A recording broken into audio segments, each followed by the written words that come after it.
আমরা আমাদের স্বপ্ন নিয়ে কখনো কখনো এতটা বেশি চিন্তা করি, আমরা আমাদের গোলসগুলোকে পাওয়ার জন্য, সেগুলোকে অ্যাচিভ করার জন্য এত বেশি চেষ্টাও করি, তার সঙ্গে চিন্তাও করি। তো অনেক সময় কী হয়, চিন্তার ফলে আসে নেগেটিভিটি, এবং নেগেটিভিটির জন্য আমাদের সেগুলো ম্যানিফেস্ট হতে হতে হয় না।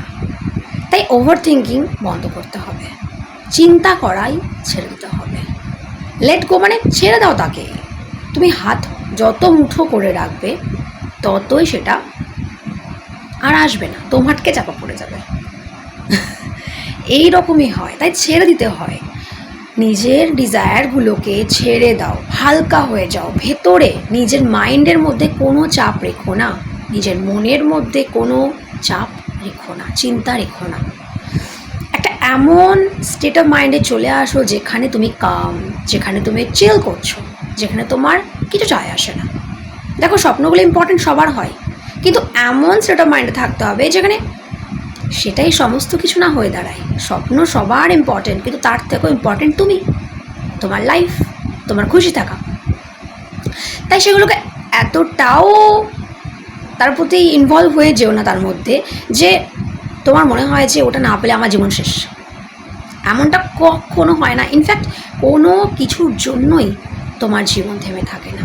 কারোর জন্য যেমন আমাদের লাইফ থেমে থাকে না, তেমন কোনো জিনিসের জন্য আমাদের জীবন থেমে থাকে না। একটা না একটা কিছু হয়েই নেবে। ধরো তোমার একটা গোল রয়েছে, সেটা তুমি কোনো কারণে অ্যাচিভ করতে পারছো না, চেষ্টা করছো কিন্তু পারলে না হয়তো, তাহলে কি তোমার জীবনটা সেখানে সমাপ্ত হয়ে গেল? নিশ্চয়ই না। তুমি অন্য কিছু করবে, হয়তো ঈশ্বর চাইছেন তুমি অন্যদিকে ফোকাস করো, তুমি অন্য কিছু করো, তাতে হয়তো তোমার বেটার ফিউচার, ইনফ্যাক্ট বেস্ট হতে চলেছে সেটা। এবং ভগবানের প্ল্যান সবসময় বেস্ট হয়, এটা সবসময় মনে রাখবে।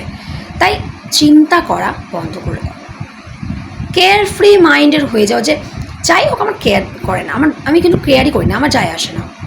হলে আমি তো পেতে চাই, কিন্তু না পেলেও জীবনটা থেমে থাকবে না, আমি ভালো থাকবো, এই রকম মনোভাবের হয়ে যেতে হবে। কারণ তোমার জীবনে আলটিমেটলি ইম্পর্ট্যান্ট পার্সন হচ্ছে তুমি নিজে। হ্যাঁ, আমাদের পরিবারও রয়েছে, আমাদের ভালোবাসার মানুষও রয়েছে, তারাও ইম্পর্ট্যান্ট, কিন্তু তারা তোমাদের জীবনের পার্ট। তোমার ফুল লাইফ তারা কি তোমার জীবনের অংশ। তারা ফ্যামিলি রয়েছে, স্পেসিফিক পার্সন রয়েছে, মানে যাকে আমরা জীবনসঙ্গী বলি, ক্যারিয়ার রয়েছে, কিন্তু সবার উপরে রয়েছে তোমার খুশি থাকা, সবার উপরে রয়েছে তোমার ভালো থাকা। আমি স্বার্থপরতা একদম বলছি না, কিন্তু নিজের ভালো থাকা ইজ ভেরি ভেরি ইম্পর্ট্যান্ট, এবং সেটার সম্পূর্ণ অধিকার তোমার রয়েছে। তাই জাস্ট চিল করো, হ্যাপি থাকো।